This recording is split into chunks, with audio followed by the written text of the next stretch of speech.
Por 3 votos a favor y 2 en contra, la Comisión del Trabajo del Senado aprobó la idea de legislar la reforma laboral. Ahora la iniciativa quedó lista para ser discutida en la sala de la Cámara Alta. Queremos analizar los alcances de esta medida con el presidente de la UDI, Hernán Larraín, quien votó en contra del proyecto junto al senador Alamán.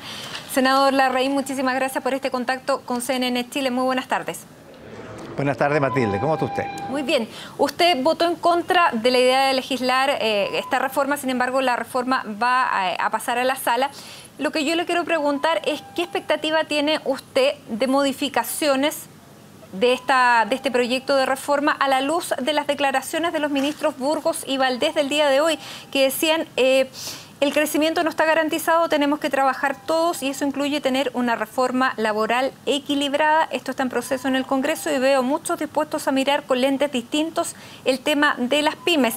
Igualmente dice que el derecho a huelga sea proporcional también a los efectos que tienen, entre otros actores, también a las empresas. A la luz de estas declaraciones de los ministros Burgos y Valdés, ¿cómo ve la discusión en la sala del Senado? Mire, la verdad es que hasta ahora hemos estado un poco decepcionados de la posición del gobierno porque pensábamos que la situación económica y todo lo que hoy día han vuelto a decir los ministros Burgos y Valdés iba a significar algo distinto en el cónclave que tuvo lugar este lunes recién pasado.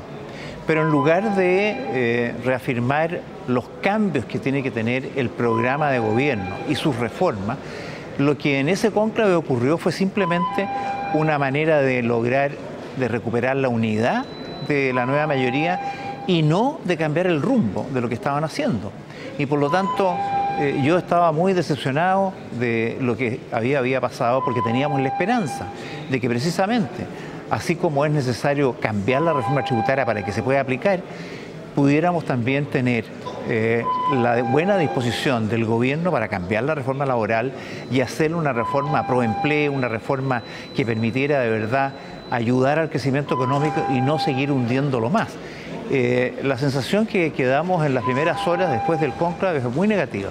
Las palabras de los ministros Burgos y Valdés vuelven a devolvernos la esperanza, pero todavía no hemos visto una actitud similar en el debate que hemos tenido en la comisión. Uno siente que los parlamentarios de la nueva mayoría quieren insistir en la reforma tal cual está.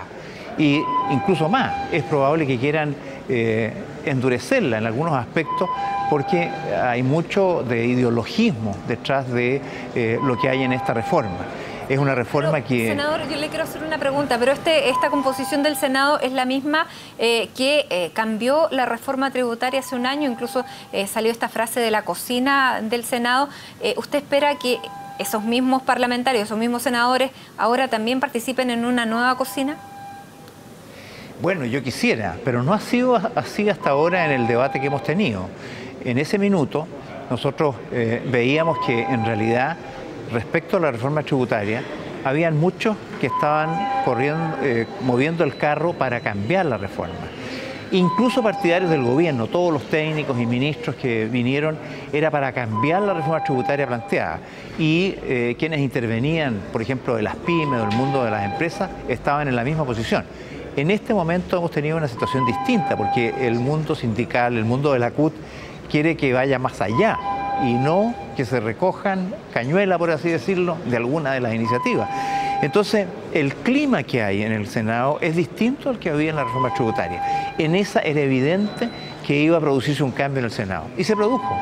Aquí no es tan evidente porque, como les digo, la nueva mayoría está dividida en alguna medida en este tema. Hay algunos que quieren efectivamente corregir, pero hay otros que están tensionados por dirigentes como los de la CUT que quieren ir más allá de lo que hay hoy día. Bueno, esto precisamente es lo que hemos visto la dirigente, senador, se ve difícil. Senador, precisamente la presidenta de la CUT, Bárbara Figueroa, ha calificado de inaceptables las palabras de la dupla Burgos-Valdés. Dice, no se puede aceptar declaraciones como las del ministro, son las que distancian cada vez más a la ciudadanía del Ejecutivo. ¿Ese es el ambiente que usted ve?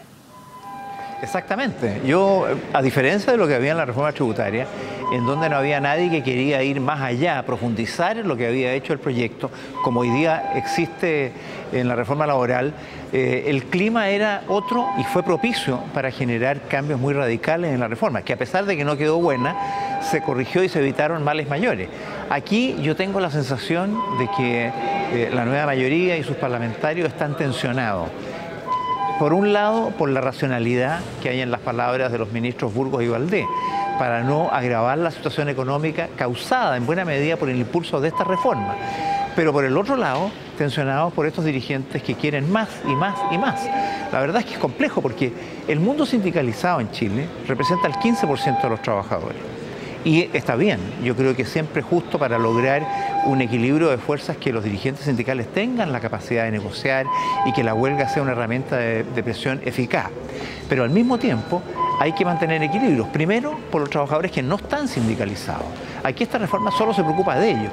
Y al contrario, le limita la libertad de trabajo y de contratación a los que no están sindicalizados de una manera grave. Y esa limitación de la libertad tiene que modificarse. De la misma manera, la huelga no es huelga pacífica.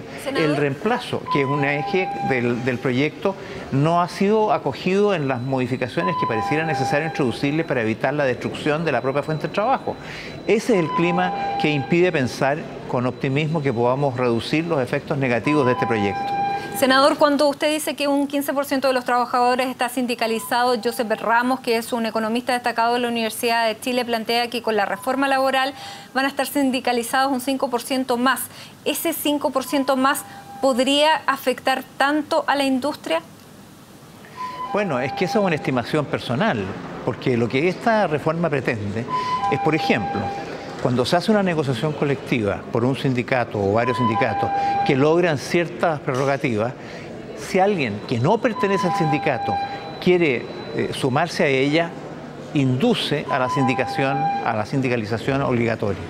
Induce a que se tengan que inscribir en ese sindicato para poder ser partícipe de esos beneficios. Y si no lo hace, la extensión de esos beneficios queda sujeta al veto del sindicato. O sea, si el sindicato no quiere, no le van a extender los beneficios a los trabajadores que no estén sindicalizados. Entonces, podemos, por esta vía, esto es lo que estoy diciendo, limitar la libertad de asociación. Porque en materia sindicales, en la propia OIT, es un principio clave que yo tengo derecho a sindicalizarme, pero también derecho a no hacerlo. Esto está limitando esa situación. Y segundo, al no extender los beneficios en forma automática, lo que se está logrando es que vamos a tener trabajadores, a veces pueden ser trabajadores que hacen lo mismo, en que unos van a tener beneficios y otros no, introduciendo factores de desigualdad en los ingresos de los trabajadores, por una parte, y por la otra generando un clima difícil, artificial, por estas diferencias que van a empeorar las relaciones humanas al interior de la empresa. Por tanto, creo yo que estas son las cosas que hay que ver. Yo no sé cuánto más vamos a poder incrementar, pero esto está hecho para que todo el mundo se sindicalice de una manera un poco coercitiva. Y yo creo que eso no está bien dentro de los principios de libertad de asociación que deben permitir la libertad precisamente de quienes trabajan en una empresa de sindicalizarse o no según su voluntad. Bueno, senador, la ministra del Trabajo, Jimena Rincón, ha dicho precisamente que este proyecto mejora las relaciones laborales y también los procesos productivos porque se genera un ambiente laboral mucho mejor. Una declaración que es absolutamente contraria a la que usted plantea. Bueno, yo entiendo que ese sea el espíritu de lo que se busca. Yo no creo que nadie quiera empeorar las cosas. Pero por eso mismo, lo que tenemos que hacer es corregir aquellos aspectos de la reforma que pueden producir un efecto contrario al que se desea. Si uno entiende que puede ser muy razonable que los trabajadores estén organizados y que tengan capacidades reales para negociar. Pero eso también tiene que tener límites porque lo que no podemos, pensando en los propios trabajadores, es poner tantas cortapisas que al final esa fuente de trabajo se ve limitada. Y eso tiene un interés social, y el interés social es, primero pensando en los trabajadores desempleados, que tengan también acceso al trabajo, y por el otro, a un país que necesita de más emprendimiento para generar riqueza y así poder crecer, desarrollarnos y terminar con la pobreza y nivelar hacia arriba, no una sociedad de clase media que es como la que aspiramos a construir. Senador, ahora le pregunto en su calidad de presidente de la UDI dos temas. El primero, ¿qué le parece que hoy día se haya rebajado las medidas cautelares contra Jovino Novoa y que solo quede con firma quincenal y arraigo nacional? Bueno, siempre me parecieron que las medidas que habían puesto inicialmente no correspondían, porque las restricciones a la libertad de una persona tienen que ser porque se trata de alguien que es un peligro para la sociedad o porque puede impedir el desarrollo de las investigaciones. Y eso obviamente no se aplica. Entonces no había ninguna razón objetiva para mantener las medidas cautelares que inicialmente le habían puesto a Jovino Novoa. Y así lo entendió finalmente la Corte, de lo que me alegro. Pero en fin, eso espero que permita avanzar en un proceso que logre acreditar, como todos pensamos, la presunción de inocencia que recae sobre Jovino Novoa. La ex candidata, por otro lado, de la Alianza Evelyn Matei, dijo que iba a presentar el día de hoy una querella contra la presidenta de la República por el tema de la alianza entre las FARC y el Partido Comunista. Finalmente no la presentó. ¿Eso fue consensuado con la UDI? ¿Participó de alguna reunión con usted? ¿Usted estaba de acuerdo como presidente de la UDI? No, esta es una iniciativa que está llevando adelante Evelyn Matei, entiendo que con otras personas, y bueno, me parece que tiene todo el derecho a hacerla. Ella tiene sus antecedentes y sus razones y nosotros no somos quien para impedirlo. Lo que sí puedo confirmar que los diputados de la oposición, no solamente de la UDI, también de Renovación Nacional, de Bópoli y con el apoyo del PRI, nuestro nuevo referente que representa a la oposición, solicitó, y espero que se apruebe, la creación de una comisión investigadora de lo que ocurrió entre el FARC y el Partido Comunista y para verificar si hubo o no negligencia de parte del gobierno, de la presidenta Bachelet en su primera administración, cuando tuvo conocimiento y acceso a esas fuentes de información. Hay que investigarlo porque es muy delicado que un partido político chileno esté conectado con un movimiento terrorista que usa la violencia para avanzar en sus puntos de vista.